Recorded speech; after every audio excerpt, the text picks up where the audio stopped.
Hello everyone, आज की जो शॉर्ट्स होगी उसके अंदर हम सिगमंड फ्राइड की साइको एनालिसिस थ्योरी है, उसकी जो स्टेजेस हैं उनको डिस्कस करेंगे।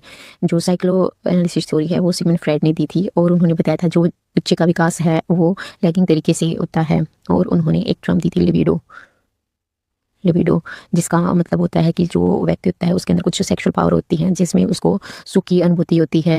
जो सिगमंड फ्राइड था उसने लव अफेक्शन और सेक्सुअल जो इंस्टिंक्ट्स थे उनको ही लिबिडो बोला था। और जो अपनी स्टेज दी थी उसके अंदर हर एक स्टेज का एक अपना लिबिडो बताया था। तो वन बाय वन हम हर एक स्टेज को डिस्कस करेंगे। जो फर्स्ट स्टेज है वो है ओरल स्टेज। जो ओरल स्टेज है वो 0 से 1 ईयर के बीच की होगी और जो प्लेजर है यहाँ पे माउथ के ऊपर फोकस्ड होगा। और जो चाइल्ड है वो इंजॉय करेगा सकिंग को, बाइटिंग को, च्यूइंग को। और यहाँ से प्रॉपर फीडिंग होगी तो बच्चे के अंदर ट्रस्ट और कंफर्ट की जो फीलिंग है वो डेवलप होगी। फिर देखते हैं हम नेक्स्ट स्टेज। जो नेक्स्ट स्टेज है वो है एनल स्टेज। इसके जो एज ग्रुप होगा 1 से 3 ईयर के बीच का होगा। जो प्लेजर है यहाँ पे फोकस होगा कहाँ पे, बाउल और ब्लैडर जो कंट्रोल है वहाँ पे।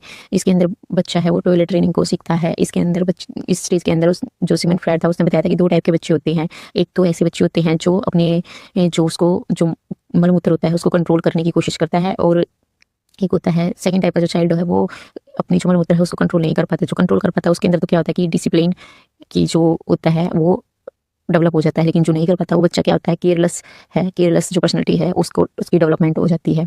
उसके बाद आई थी, फिर देखते हैं हम नेक्स्ट स्टेज। फिर आती है फेलिक स्टेज।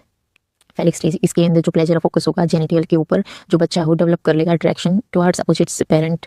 और उन्होंने 2 टाइप के जो कॉम्प्लेक्स हैं उनको दिया था। और जो फर्स्ट कॉम्प्लेक्स था वो था ओडिपस कॉम्प्लेक्स। इसके अंदर क्या करता है कि जो बच्चा होता है, जो लड़का होता है वो अपनी मदर की तरफ अट्रैक्ट होता है। और सेकंड जो कॉम्प्लेक्स था वो था इलेक्ट्रा कॉम्प्लेक्स। उसके अंदर क्या होता है कि जो गर्ल्स होती हैं वो लड़कियां होती हैं वो अपने फादर की तरफ अट्रैक्ट होते हैं। फिर देखते हैं हम फोर्थ स्टेज। फोर्थ स्टेज क्या थी, लेटेंसी स्टेज। इसको हम लैंगिक इच्छाओं की सुप्ति भी बोलते हैं। इसके अंदर जो सेक्सुअल इम्पल्सिस होते हैं वो डोरमेंट होते हैं। फोकस्ड होता है सोशल स्किल को सीखने और स्कूल और फ्रेंडशिप के ऊपर ही।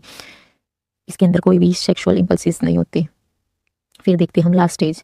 जो लास्ट स्टेज है वो है जेनिटल स्टेज। इसके अंदर क्या होता है कि जो व्यक्ति होता है उसका जो सेक्सुअल इंटरेस्ट वो मेच्योर हो जाता है लड़के लड़कियों की तरफ और लड़के लड़कियों की तरफ अट्रैक्ट होना